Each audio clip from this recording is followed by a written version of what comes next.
Today, I talk about the books that are on my shelves. Hi, how are you? So it was requested by someone that I give you a book tour of the books that I have on my shelves. Because usually when you watch my videos, I have 2 bookshelves behind me and a whole bunch of books. And someone requested that I talk about the books that are on the shelves. And so that's what I'm going to do today. And I really appreciate the suggestion for today's topic. It's really awesome. And if you want me to talk about anything, just let me know in the comments if there's something in the background you want me to talk about, or something that I've mentioned, or something that I haven't mentioned that you want me to talk about. By all means, give me video ideas. I have plenty of my own, but I would love to hear what you actually want to know about. So there's that. So in preparing for doing this, I realized that in order to do this, I have to talk about a whole bunch of stuff. One being, in order to talk about my books, I have to turn this direction, which allows you to see my terrible haircut on the side of my head. So I have to explain that. So during COVID and the lockdown, I began cutting my hair myself. And I realized, oh, well, I can save money by cutting my hair for free. Unfortunately, I'm not good at it. And so for the past 5 years, I've been cutting my own hair because it's free and I get to save money and it's fast. And so, why go have someone cut my own hair when I can just cut it myself? Well, this is why. It's bad. And so you're going to see the badness as I have to turn this way. And so I felt I needed to explain that, because usually I just face the camera like this and you don't see the sides for good reason, because I do a terrible job of cutting my own hair. So now that we've established that, this should have been a really simple video to do. Oh, these are my books. No, I have to explain all this stuff. Okay, 3 things I have to mention. 1, I have books on this shelf, and I have books on this shelf, and then I have books on a shelf in my bedroom, and I think somewhere else too. So I have all these books, but I have to focus on just this shelf today, because many of these books, just talking about that one book, will send us down a rabbit hole that could take up a whole episode. And so this is going to be like a huge information dump of what... That's what's going to happen today, is that I'm just going to talk about these books, and that's going to send us down all kinds of rabbit holes. So I'm just going to focus on this bookshelf today. So let's begin and see how this goes. All right, so first I have Gloria Stewart's book that I did a video about. She played Old Rose in Titanic, and if you want to watch that video on YouTube, you can do that. Okay, second book is How to Write a Movie in 21 Days. I have all these books about screenwriting and novel writing and how to write, because I'm writing novels, and they teach me how to write. And so screenwriting really helps me write novels, because most of my novels that I write are set up in 3 acts. They're like a screenplay. So if anybody makes a movie of one of my books, it'd be really easy. Hint, hint, if anyone wants to do that. Hollywood, are you listening? So it would be really easy to make one of my novels into a movie, because it's already structured in a 3-act structure, and it's got the middle point, and so because I planned it that way by learning all these screenplay things. And so the other thing is, so here's my novel on top of here, and shameless plug, I wrote a rom-com novel called Passion or Pancakes that came out in December of 2022 is when I published it. And here's the thing, I finished the sequel. Finally. I mean, it's done. All the writing is done. And I am just exhausted. And so finally, I have time, and I can start exercising again and eat healthy and get back in shape and just be less stressed, because it's just been so hectic trying to finish and focus on finishing the novel, and also do the social media, which I love to do, but I'm not good at multitasking. So trying to do all these things, and now I have time and I can focus on all these things, and I can be a lot healthier now. It's going to be great. But anyway, the next novel is about the character of Bren and her love story, and hopefully I can publish it in the next couple of months in September, because I got to have the book cover made and then the typesetter, send it to her, and So anyway, that's what's going on with all that. Okay, back to the bookshelves. Anyway, I have books like Light to Paris. I've never read this. I don't know what it's about. It looked cool, so I bought it. On the Road, Jack Kerouac. I have a lot of classic books that I bought because I figured I should read them because they're classics, and I just haven't gotten around to reading. So here's another thing that I have to talk about because I'm talking about books. I write a lot more than I read. I love writing.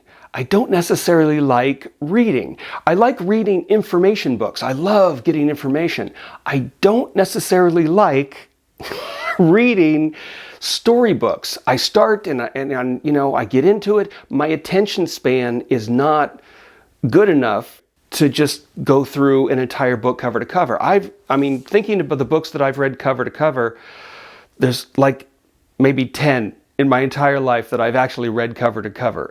Anne Rice, The Interview with a Vampire books, Dan Brown, Da Vinci Code, and some others. But I read bits and pieces of people's storybooks, and I get the sense of it, and then because I underline everything, and that's a cool line, I should underline that. And then that gives me an idea, and then I kind of write it off. I go writing my own thing.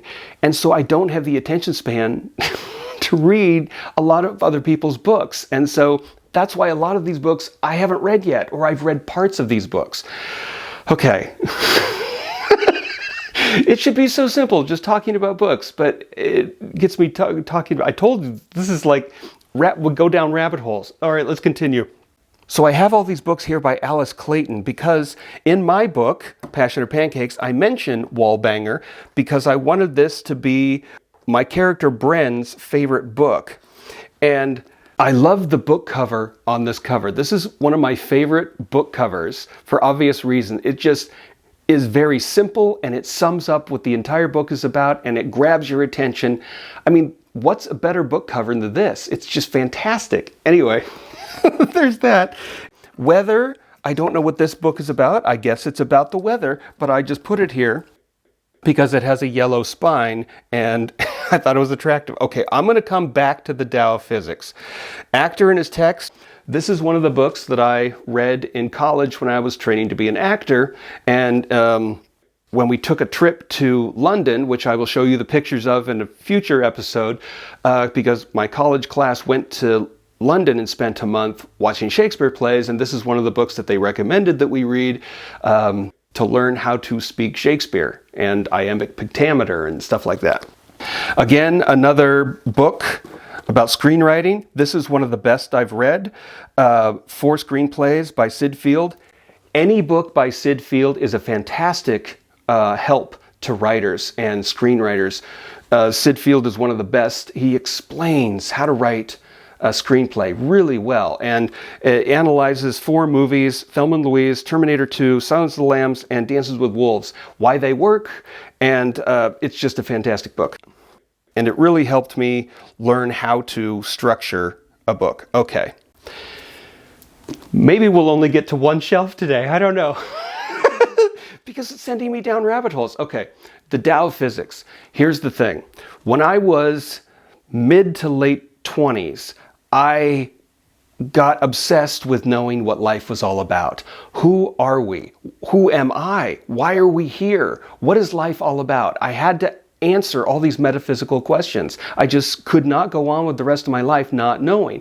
And so during my mid to late 20s, I spent reading books on history and philosophy and psychology and religion and mythology and physics and science and all kinds of stuff. Any book that I could get my hands on that would tell me more about life. And so for about 5-6 years, I read all of these books trying to figure out what life is all about. Trying to simplify it to, is there one thing that they're all about? And whether you're talking about philosophy or psychology or science, it just seems, or mythology, it seems like everything moved in cycles. This is the repeating thing that I came across again and again. And eventually after about 5 or 6 years, I came to the conclusion that the point of life is to grow. That was my assessment. Whether that's true or not, I don't know, but I was satisfied with that answer at the end of all that research, that the whole point of life is to grow. And so I've just kind of been trying to do that ever since. Now lately, a couple years ago, I came to the conclusion that there's something deeper besides to grow. Everything seems to want. That, like, in order to grow, you have to want to grow. And so maybe the essence of life is to want things. And without want, we wouldn't do anything and nothing would happen. But everything wants to grow. And this is, what this is what I've figured out. Whether it's true or not, I don't know, but I'm kind of satisfied with that answer. So anyway, after I figured out the meaning of life, I read some other books. All right, let's continue this tour. So this book, one of my favorite directors is J.J. Abrams, and he got together with an author named Doug Dorst, and they created a book called Ship of Theseus, if I'm pronouncing that correctly. This is a very strange book. I think it's about two people who keep writing in the margins of a library book and put things in the book. So it's not like a normal book. And I haven't completely read this thing. It's just very strange. So if you want a really interesting, out of the box, literally thinking book, this is a fantastic, wild ride of a book. So, and then I have a bunch of classics that I thought would be good to read. Bridges to Madison County, Hunger Games, Frankenstein. When I talked about the video where I took an airplane flight and the lady hung onto my arm because she was afraid of flying, I bought this book at the airport on that day, and I was going to read Frankenstein on the plane, but the lady hung onto my arm and we got to talking so she would feel comfortable about flying, and I never actually got the chance to read it, but eventually I will. E equals MC squared is another one of those books that I read just because I wanted to know all about life. And of course we have The Force Awakens, which I really enjoyed. So I thought it was a great addition to the Star Wars saga. The movies of Star Wars that came after this, I'll keep my opinions to myself about those. Dying on the Vine. Okay, this book was written by Marla Cooper. Now this book is very special to me, even though I haven't read it all the way through yet, because when I was in San Francisco, because every year I went to the Union Street Festival in San Francisco, because it was a great excuse to go back to San Francisco every year, because I lived there for 12 years and I missed San Francisco, and so I would go back every year. And so in 2017 or 2018, Marla Cooper was an author who was giving a talk at Books Inc. on Chestnut Street in the Marina in San Francisco. And I told her that I was going to write a novel, or I was working on writing my novel. And she was very encouraging to me and wished me good luck. And so I bought her book and she signed it for me. And so that's why I have this book. And as an author, you get into this, solitary world where you're all in your own thoughts, and it's just really great to have people who encourage you. And so thank you to Marla for encouraging me. Any encouragement to writing a book is really helpful and appreciated. I have The Martian because I really love the movie and I wanted to read the book, and I really love the amount of accuracy and the science that went in and the research that he did in order to write this book. It's fantastic. The next book is Joseph Campbell's The Hero with 1,000 Faces. Now, the story behind this book is I love Star Wars, and I wanted to know everything there is about Star Wars and how it was written. And in my research, I found out that George Lucas studied anthropology and mythology and read a lot of books written by Joseph Campbell, who was a mythologist. And so George Lucas studied myth and the hero's journey story structure that Joseph Campbell wrote about. And so I had to just know everything about it. I got really obsessed with Joseph Campbell. So I have a lot of books by Joseph Campbell, The Power of Myth, and this other book, The Joseph Campbell Companion, which is fantastic. And so in my research of just wanting to know everything about life, Joseph Campbell became a major player that I just had to read every book that he'd ever written. Carrie Fisher books. This one's The Delusions of Grandma. I haven't read this yet, but I read The Princess Diarist, her other book, and she wrote a whole bunch of books. And so I have many Carrie Fisher books that I haven't read yet that I look forward to getting to. So the books that are on the other shelves, I think I'm going to talk about it at another time just because there's so much to talk about and this video is already over 10 minutes long. So these are the pictures of the books that are on the other shelves. If there's any of these books that you want me to go into detail about and really talk about, let me know in the comments, or, you know, if I talked about something with other books that you want me to go more into detail about, please let me know. And yeah, I think that's what we'll do that's good enough for today. I hope you really enjoy this. And yeah, I could just talk about these forever. So this is a great topic. Thank you for suggesting it. And I will see you next week. And hopefully my haircut will have grown out a little bit better by then. Jeez Louise. Have a great week.